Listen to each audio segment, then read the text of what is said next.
Estimados amigos, mi nombre es Víctor Ternovsky, periodista ruso, les estoy saludando desde Moscú. Por primera vez en su historia, la OTAN, un bloque militar occidental defensivo, según sus dirigentes, eso a pesar de que agredió a Yugoslavia, Irak, Libia, Siria, entre muchos otros países. Entonces, por primera vez en su historia, este bloque se encontró con una resistencia inédita. Se trata de la resistencia por parte de Rusia. Y todo apunta a que el haber provocado al oso ruso ha sido un grave error por parte de quienes lo hicieron. Es que de hecho la situación internacional, el orden mundial ya se está cambiando y no a favor de quienes provocaron al oso ruso.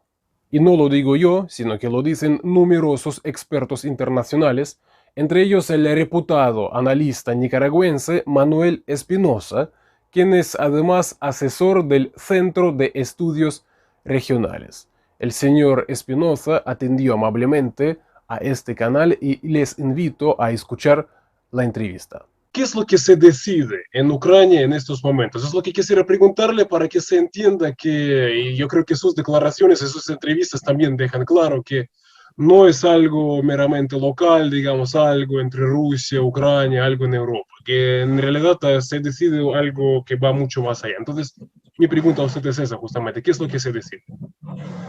Eh, bueno, gracias Víctor por la invitación, ¿verdad?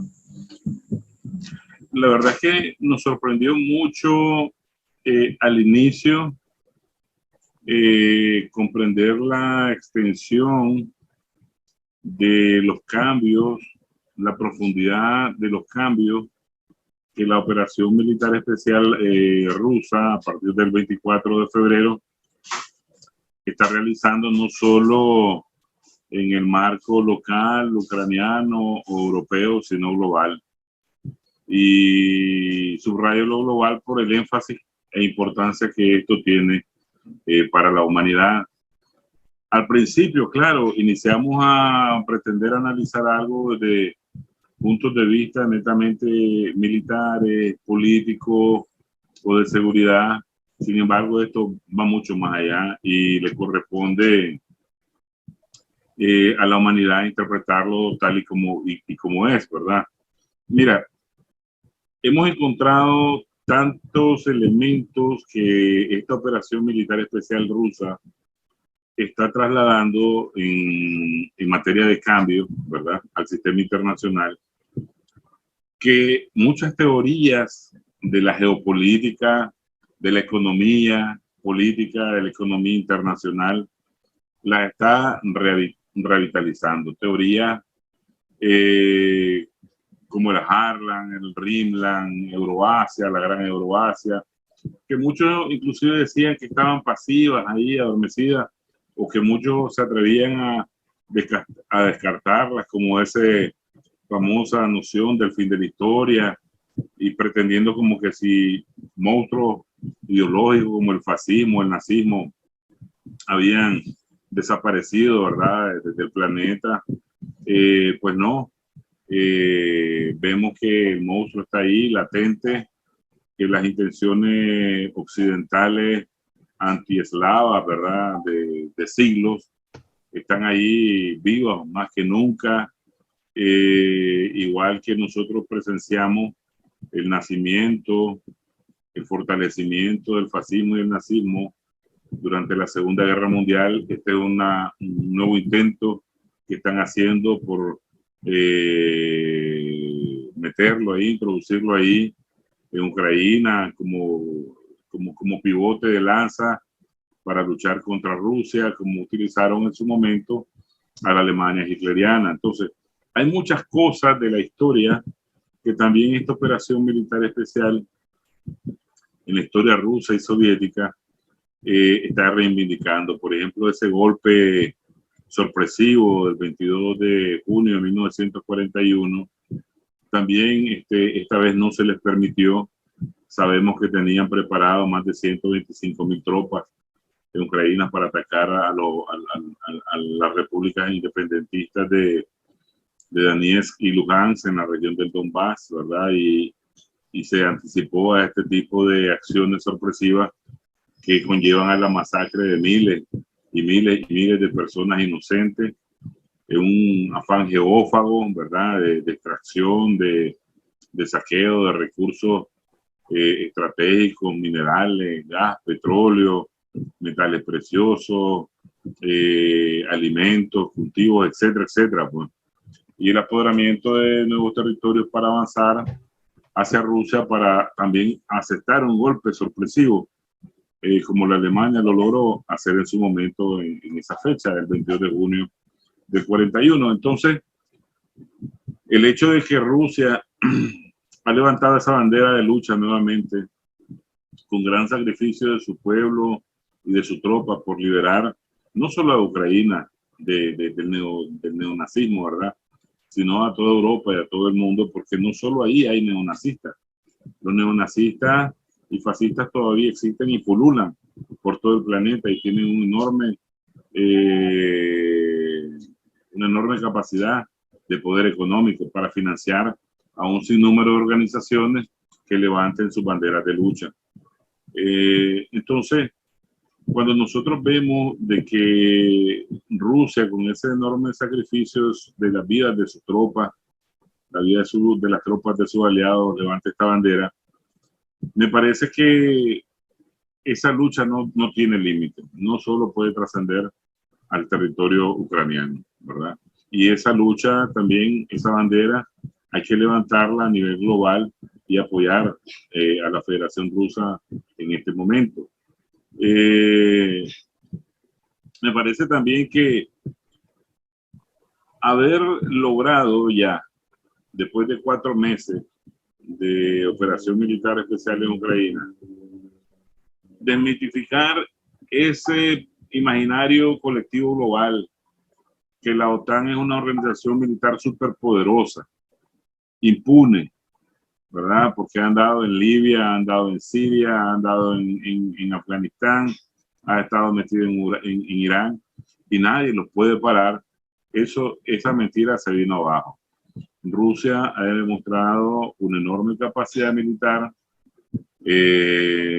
una enorme estrategia que se une a la estrategia política y económica, y eso es importante porque el mundo comienza a reaccionar. Los malos de la tierra pueden ser nuevamente detenidos como fueron detenidos en el 45. Ese avance impune, ese avance, podríamos decir, organizado, premeditado, hasta llegar a la frontera de la Federación Rusa que tenía la OTAN tras la desaparición de la Unión Soviética y el bloque socialista, se ha logrado detener. Algo muy importante es que ese sistema de sanciones, como un arma de guerra moderna que utiliza los Estados Unidos y sus aliados occidentales, ¿verdad? Ese occidente colectivo, injusto, amenazante, violentador del derecho internacional en cada momento, está también viniéndose abajo, porque recuerdo que antes de iniciar la operación militar especial, los norteamericanos y sus aliados aseguraron de que Rusia iba a gemir, iba a chillar, ¿verdad? De dolor, porque las sanciones, que son muchas, ¿verdad? Ningún país ha recibido tantas sanciones como la Federación Rusa, hubiera podido soportar, resistir, e inclusive sin aún reaccionar con el uso de medidas contra sanciones, ese sistema de sanciones, esa política de sanciones, esa intención de sancionar como los poderosos de la tierra, se les ha revertido como un efecto boomerang. Y ahora lo que están gritando, como decimos nosotros, pegando el grito al cielo, es su población, porque en esto la élite gobernante de Occidente no sufren. Ellos tienen el capital suficiente para que sus familiares, sus generaciones vivan varios siglos más en la historia de este planeta, sino que es la población la población normal, inclusive la clase media está siendo golpeada, ¿verdad? Y se está dando cuenta de que lo ilógico de pretenderse ser los poderosos de la tierra y sancionar a Rusia, pues han sido medidas completamente erróneas. Como dijo una vez un alemán, hay miles de formas de sacar al oso de la cueva, pero hasta ahora no existe ninguna de cómo lograr convencerlo que regrese a ella. Y entonces eso es lo que les ha pasado a ellos. Tienen un enorme efecto boomerang, hay enormes indicios de crisis energética, alimentaria, financiera, económica, que al final es la economía, diríamos nosotros, capitalista occidental la que está siendo bien golpeada. Ujú. Sí, estimado señor Manuel Espinosa, muchísimas gracias por su respuesta. Y sabe, usted justamente acaba de tocar un tema que también quisiera preguntarle, ¿no? Porque usted ha constatado, y yo coincido totalmente, que los autores, ¿no? Las caras visibles de esta estrategia antirrusa, es decir, los políticos, por ejemplo, de la Unión Europea que imponen sanciones contra Rusia, ellos realmente no están sufriendo las consecuencias de lo que están haciendo, porque como usted ha dicho, durante generaciones, sus nietos y sus bisnietos entonces van a vivir tranquilamente. Los ciudadanos de a pie ya ahora están sufriendo en carne propia las consecuencias de estas decisiones, pero es interesante ver cómo se explica a la ciudadanía comunitaria, por ejemplo, en este caso, el por qué y por qué tienen que soportar eso. Por qué dicen, están soportando eso en defensa de valores. Lo interesante es que nunca yo vi ninguna explicación de qué valores se trata. Entonces, yo quisiera preguntarle, entonces, en ese sentido, en realidad, ¿qué quieren de Rusia? ¿Por qué atacaron a nuestro país? ¿Qué es lo que en realidad están pretendiendo? Porque ese cuento de valores, realmente en Rusia no queremos comerlo. Yo veo que tampoco quieren comer ese cuento, incluso los ciudadanos europeos. Yo creo que cuando uno estudia la última invasión, la última agresión de Europa Occidental, ¿verdad?, a la Unión Soviética en el 41, en esa fecha, nosotros podemos encontrar en el Plan Barbarossa objetivos como apoderarse de todos los recursos energéticos del sur de Rusia, que es inmensamente rica. Pero además de eso, de los metales y acero, hierro, de la parte oriental de Rusia, de apoderarse de todos los recursos de alimentos que tiene esa parte oriental y sobre todo ahí en Ucrania. Pero sobre todo lo más alarmante, Víctor, es que lo decían tácitamente, exterminar y esclavizar a los pueblos eslavos. Y en la memoria de Hitler, ¿verdad?, Mein Kampf, mi lucha, establece él el rumbo hacia el oriente, la posesión de esos territorios para la construcción de un imperio de miles de años. Pero además de eso, la superioridad racial y la necesidad de exterminar un enorme porcentaje de esos pueblos y el resto que sobreviviera, esclavizarlo. Entonces, esas intenciones no han cambiado. Esas intenciones que alimentó el capital occidental en la figura de Hitler, en la figura de Alemania fascista, de la Alemania hitleriana, no han cambiado. ¿Por qué? Porque Rusia es una masa inmensa territorial, la mayor extensión territorial de todo el planeta, con recursos casi infinitos para la sobrevivencia del mundo y de la industria. Entonces,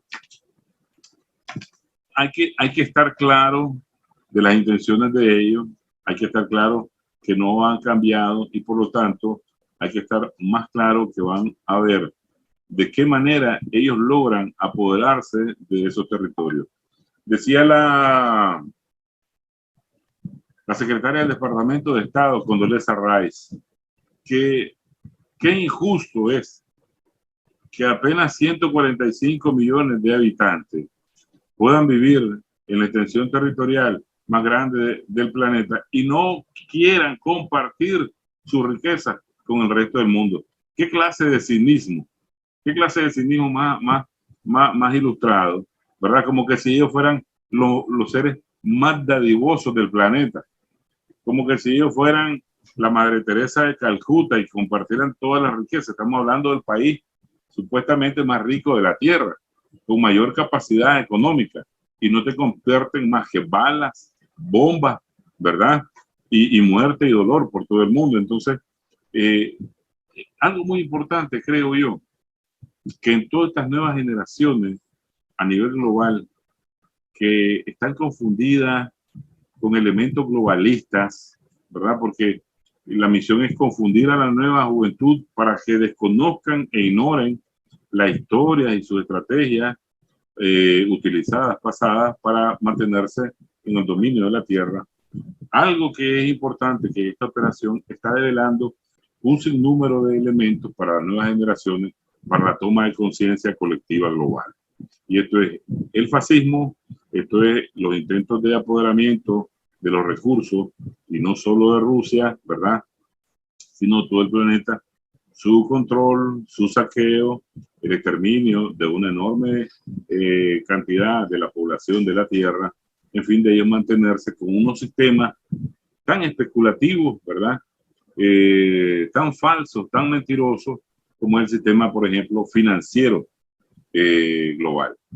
Entonces, allí Rusia está dando toda una serie de respuestas importantísimas para la modificación del orden internacional actual. Sí, señor Espinosa, muchísimas gracias a usted por resaltar, por ejemplo, el aspecto del sistema financiero, porque ustedes en Nicaragua también obviamente saben en carne propia de qué se trata, se sabe también Venezuela, y nosotros en Rusia también lo sabemos, porque no solamente robaron 300.000 millones de reservas rusas depositadas en bancos occidentales, sino que hasta el momento, adicionalmente, incautaron, entre comillas, así califican incautar, propiedades y otros bienes rusos por 30.000 millones de dólares más. Y dijeron orgullosamente desde la Casa Blanca recientemente que el proceso está en plena marcha, es decir, que siguen y seguirán robando los recursos rusos como si se tratase de algo normal. Ahora, ¿sabe? Yo quisiera pasar a otra pregunta, porque últimamente salen las informaciones, hay algunos análisis, y lo dice incluso prensa norteamericana, que eso no lo vemos, pero como que ya ahora mismo se esté buscando en Occidente algunas vías para la solución negociada de esta crisis de Ucrania, porque se dieron cuenta de que Rusia no es un hueso, así diríamos, fácil de roer, por un lado. Por otro lado, hay informaciones, y yo recuerdo un experto dando entrevista a nuestro medio, él dijo que Estados Unidos va a morir matando, así dijo el señor. Entonces, yo quisiera preguntarle lo siguiente: ¿hasta qué punto está listo llegar Estados Unidos y sus aliados en este conflicto? ¿Realmente a ellos se les convendría encontrar una solución negociada más o menos en corto plazo, o están listos para ir muy lejos? Entonces, esta sería mi pregunta. Bueno, yo creo que según el cruel realismo político que integra la visión de los grupos de poder occidental, su objetivo de destrucción de Rusia en este caso y después de China no tienen un tiempo corto determinado. Claro, a ellos les gustaría que esta tarea le fuera rápida. Pensaron en que la situación en Rusia se iba a poner tan insostenible con todas estas acciones de sanciones ilegales y iba a generar una implosión a lo interno de Rusia para crear el famoso cambio de régimen que vienen ellos provocando por doquier. Y por eso es importante que los medios masivos de información a nuestro alcance puedan diseminar la mayor cantidad de noticias e información de lo que realmente se está haciendo a favor de toda la humanidad. Entonces, ellos quisieran o hubieran querido que eso sucediera, creo que todavía lo desean. hubieran querido que Rusia no hubiera tenido respuestas muy tímidas ante ese avance de la OTAN, ante sus pretensiones de integrar a Ucrania a la OTAN, ante sus pretensiones y estrategias de instalar sistemas coheteriles ofensivos en la misma Ucrania, ¿verdad?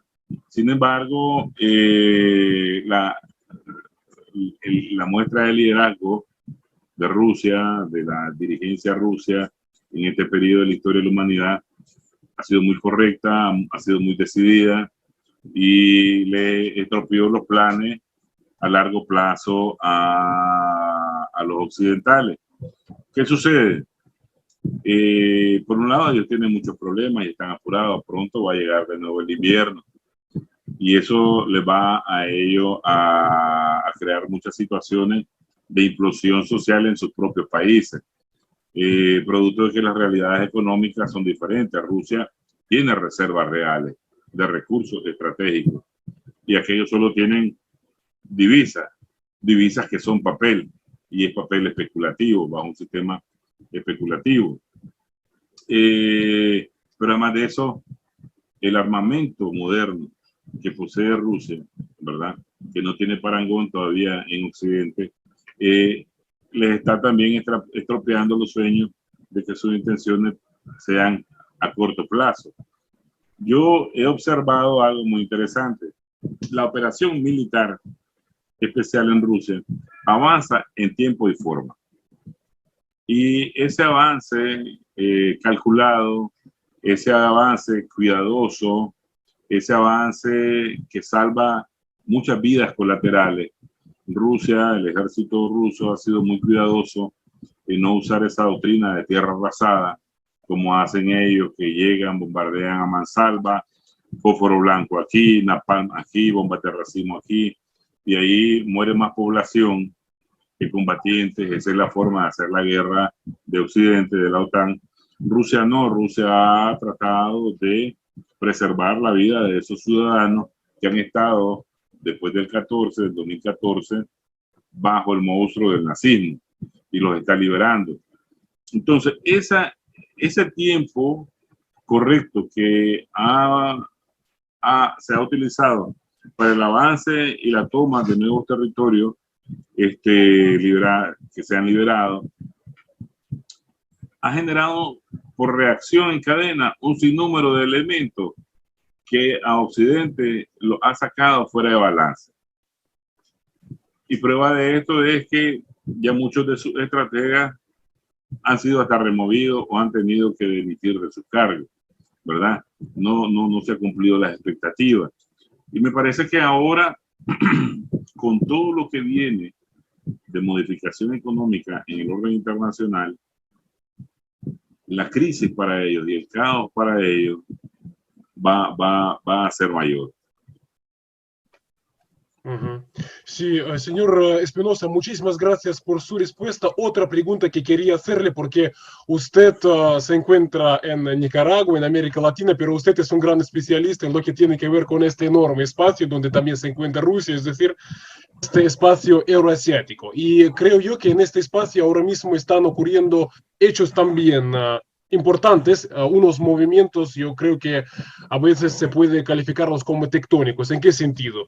Vemos que hay algunos acercamientos en este espacio a raíz de lo que está ocurriendo ahora mismo y estas acciones de Occidente, por ejemplo, congelación de activos rusos, tampoco le gustó, digamos, a muchos países porque ellos empiezan a pensar qué es lo que va a pasar con sus activos, entre otras cosas, ¿no?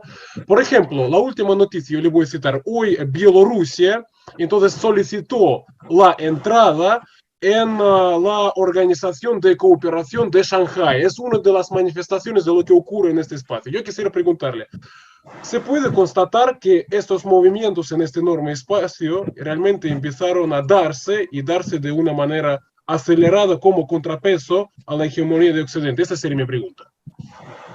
Sí, mira, otra de las cosas fascinantes que ha puesto en relieve esa operación militar especial rusa a partir del 24 de enero es que el sistema especulativo que resultó de la Segunda Guerra Mundial sistema especulativo financiero, que lo conocemos como el sistema Bretton Woods, el Banco Mundial, el Fondo Monetario Internacional, que ha tenido esclavizado, condenado a la pobreza a muchos países de la región y del planeta. Estamos entendiendo de que está siendo superado, e inclusive esa conferencia de 1971 de Jamaica, donde el dólar se desvincula del patrón oro, ¿verdad? Está siendo sobredimensionado y entendido porque hay muchas preguntas aquí. ¿En qué se basa, verdad, el valor del dólar ahora? ¿Cuánto cuesta el dólar ahora, verdad? ¿Cómo respaldan los Estados Unidos su moneda? ¿Por qué los bancos centrales tienen que estar sujetos al patrón dólar para valorar su reserva de divisas, verdad? ¿Por qué no hay una información exacta de la cantidad de oro que poseen los norteamericanos o la Reserva Federal, el fuerte Knox, verdad? ¿Por qué se sabe cuánta cantidad de oro tiene Rusia para respaldar su rublo y lo tiene China para respaldar su moneda? Pero nadie sabe por qué los norteamericanos o cómo lo están respaldando, sobre todo después de que en los últimos años, tras la pandemia del coronavirus, han impreso más billetes que en los últimos 40 años, ¿verdad? ¿Con qué están respaldando toda esa billonada de dinero? Pero además, ¿cómo van a respaldar su moneda en esta situación de inflación y en la situación de hiperinflación que se avecina, con crisis realmente económica, con crisis realmente energética, con crisis realmente de divisas, con crisis de valores global, ¿verdad? Pero además de eso, con una crisis de poderío económico político, porque hay ahora organizaciones de carácter multilateral financiera, como los BRICS, ¿verdad? Que están generando toda una nueva expectativa de cómo tiene que ser el sistema financiero. Y mucho de estas expectativas las está generando Euroasia. Euroasia está teniendo una fuerza de gravedad, de atracción hacia de Latinoamérica, porque están viendo otro tipo de sistema financiero, comercial, crediticio, que puede ser diferente, inclusive hasta el punto de permitir y validar las monedas regionales que puedan aparecer ahí, ¿verdad? Y evitar la supremacía del dólar que hay ahí. Entonces, Rusia está jugando un enorme papel también en esto, porque ese sistema de reserva de recursos energéticos, de material energético que lo necesita toda la movilidad económica global, está poniéndola como el fundamento del nuevo orden financiero que existe. O sea, ya no se trata de yo tengo dinero, vos me vendés, ¿verdad? Materia prima. No, yo tengo materia prima, pero tu dinero no tiene ningún valor, no tenés con qué pagarme. Entonces, eso es que Rusia está vendiendo el gas en rublo y los mismos norteamericanos y los mismos europeos lo están comprando, es una enorme modificación ya de ese sistema Bretton Woods. El sistema de establecer las reservas, la materia prima, como base de un nuevo orden financiero, está modificando ese sistema de Bretton Woods. Lo que tiene que saber la gente es que ese sistema se estableció cuando los norteamericanos durante la Segunda Guerra Mundial se tenían una gran reserva de oro, ¿verdad? La mayor reserva la tenían ellos y por eso situaron esa divisa como divisa internacional. Pero además sus sistemas la aceptaron porque prácticamente toda Europa, inclusive la Unión Soviética, estaba endeudada y estaba en una situación de guerra, pero ahora la situación es completamente diferente. La situación es completamente diferente y ellos, sin estar en guerra, aunque siempre han estado en guerra porque tienen más de 800 bases y tropas atacando a un sinnúmero de países por todo el planeta, pero sin estar en la situación de la Segunda Guerra Mundial, su situación es completamente difícil, muy difícil y caótica, inclusive dentro de su mismo país. Entonces, Latinoamérica está viendo enormes posibilidades económicas y con Rusia y con China, con Euroasia, sobre todo tal vez por la visión simétrica del comercio, por instaurar un sistema más democrático, más justo, menos impositivo, más bien más permisivo, que le permita a nuestras economías desarrollar y a nuestro pueblo prosperar. Muchísimas gracias por responder a esta pregunta y ahora yo tengo dos preguntas más para usted, porque cuando usted comenzó a responder a mis preguntas, usted ha dicho una cosa que me pareció muy importante, porque usted ha dicho que todos tenemos que apoyar a Rusia. En este contexto, yo quisiera preguntarle sobre el caso de Latinoamérica, sobre cómo debería posicionarse la región, ¿no? Porque ¿qué es lo que usted quiere decir con esas palabras apoyar? Es decir, ¿sería suficiente mantener una postura neutral o quizás convendría a la región alinearse con Estados Unidos, siendo Estados Unidos su gran vecino en el continente? O entonces mi pregunta es esa, la postura que debería adoptar entonces Latinoamérica en estas circunstancias. Mira, hay algo que dice que el mal triunfa cuando los buenos no hacen nada, ¿verdad? Y me parece una gran oportunidad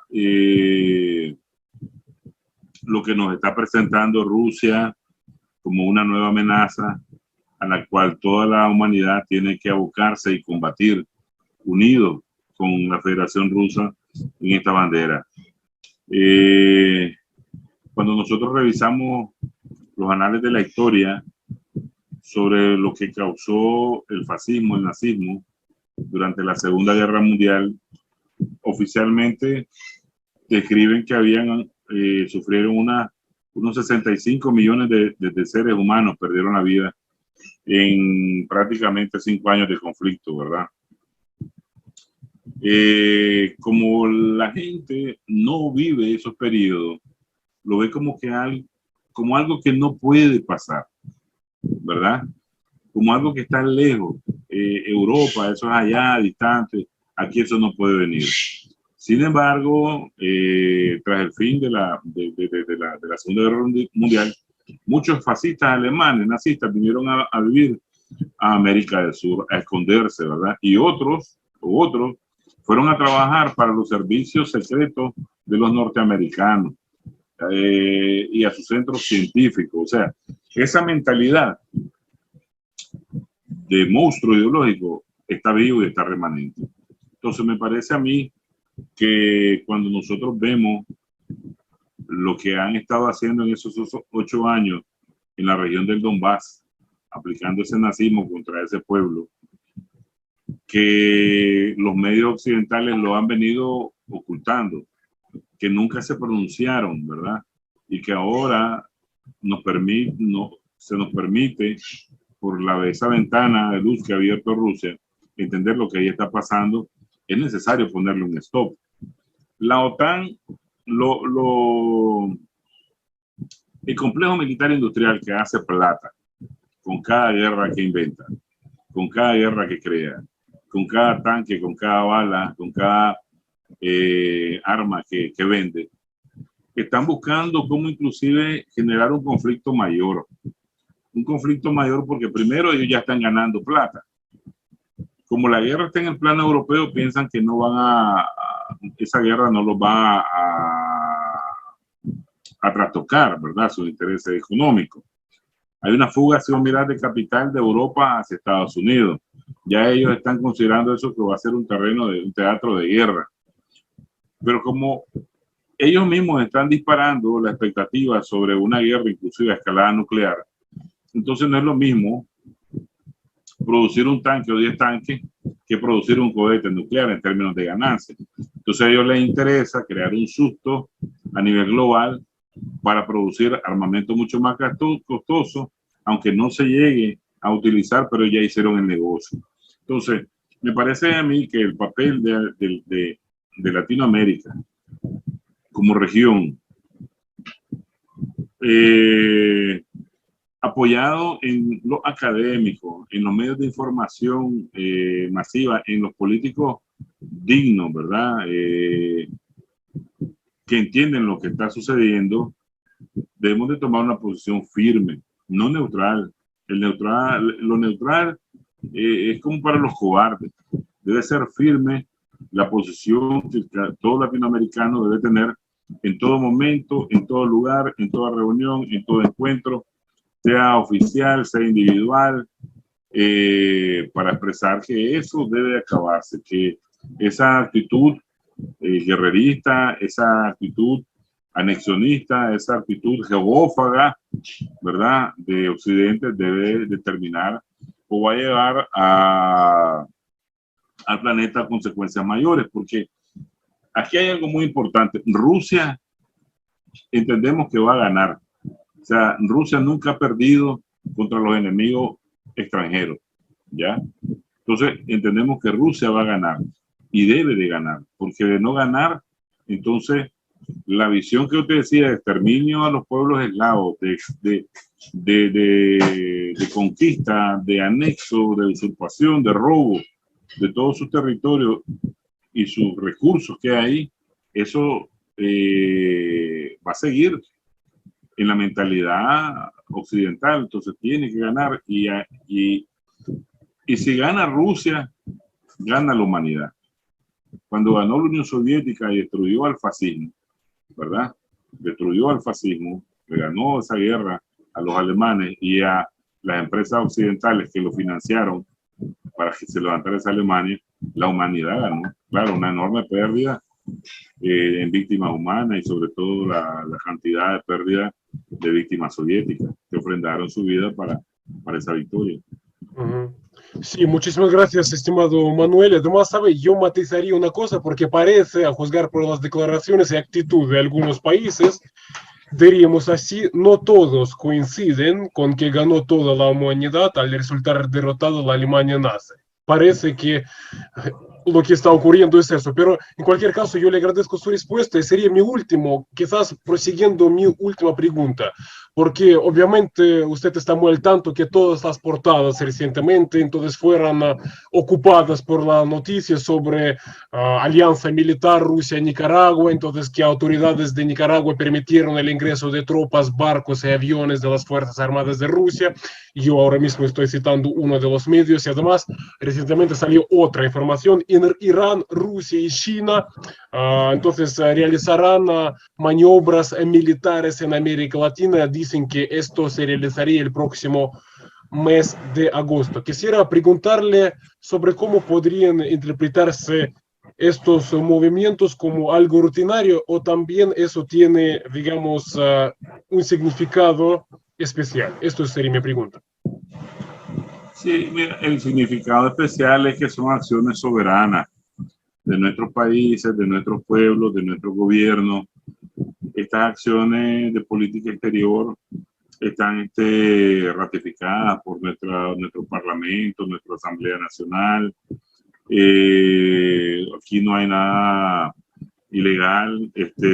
Nuestro liderazgo es correcto en la toma de decisiones de este tipo de acciones, pero es más que correcta, más que justa, más que soberana, cuando vos entendés que hay un vecino, un mal vecino del norte, que desde 1823 estableció una doctrina, que todos la conocemos, la doctrina Monroe, que te dice que América es para los americanos y que ninguna fuerza europea allende al Atlántico debe tener aquí X o Y tipo de injerencia. De manera más cruel, nos han aplicado doctrinas como la del Gran Garrote, la doctrina de las cañoneras, la diplomacia del dólar, hasta llamarnos el patio trasero de ellos de manera vulgar, insolente. Ahora, tratando de hacer un make-up, un maquillaje, nos llaman el patio delantero. Pero entonces somos nosotros, sus esclavos, sus vasallos, lo que no podemos ni siquiera respirar o abrir los ojos, sino es con el consentimiento de ellos. Entonces, aquí han venido tropas extranjeras en ese tipo de ejercicio humanitario, ¿verdad? Y han venido franceses, y han venido los mismos norteamericanos, los hermanos de Centroamérica, El problema es que ellos se sienten los poderosos de la tierra y ellos se sienten con el derecho de obligarte con quién tener relaciones y con quién no, ¿verdad? Y entonces eso avasalla nuestra soberanía. Y no podemos nosotros vivir con esa mentalidad de esclavitud política. En segundo lugar, ellos mismos han venido aquí a hacer ese mismo ejercicio. ¿Cuál es el problema? Que países amigos en tiempos difíciles, ¿verdad? Que ha tenido Nicaragua, como fue la Unión Soviética y ahora Rusia, no van a poder aquí venir a hacer ejercicio de corte humanitario. Ahora, ¿por qué nosotros le tenemos que pedir permiso a ellos? ¿Por qué nosotros tenemos que decirles si a ellos les gusta esto o no? O sea, nosotros, el derecho internacional dice que cada estado, por muy pequeño que sea, independientemente de su nivel de economía, son todos iguales. Entonces, aquí no puede continuar un sistema de que te van a dictar qué vas a hacer o qué no vas a hacer. Nuestro presidente es elegido por el pueblo de Nicaragua y está ahí y en varias ocasiones está ahí y va a estar ahí porque se ha escogido a ese capitán para que dirija este barco con la sabiduría que lo ha venido haciendo. Entonces, si el pueblo está a favor de la toma de decisión de él, de lo que la Asamblea Nacional está haciendo, no hay ningún problema. Que piensen ellos lo que quieran pensar, ese es su problema, ¿verdad? Entonces, aquí hay países amigos como Venezuela, como Cuba, como nosotros mismos, que mantenemos relaciones de paz, de amistad, de armonía, respetuosas tanto en términos comerciales, políticos, culturales y militares con Rusia. Entonces, no vemos por qué pues alguien foráneo, extranjero, que ni siquiera habla nuestro idioma, ni vive nuestras necesidades, puedan venirnos a nosotros a dictar con quién vamos a hacer qué cosa o no, pues. Estimados amigos, y como ya es una tradición, les invito a que se suscriban a mi canal. Yo voy a dejar el enlace en el primer comentario para no perder vínculo con ustedes en caso de que se bloquee este canal, porque tal y como estamos viendo, entrevistas como esta, donde un reputado experto expone sus criterios sobre el acontecer internacional, y no lo hace, digamos, a favor de quienes provocaron a los rusos, entonces eso puede provocar la eliminación de este canal. Así que no me gustaría perder vínculo con ustedes y les invito a mi Telegram. Muchísimas gracias a todos y hasta nuevos encuentros.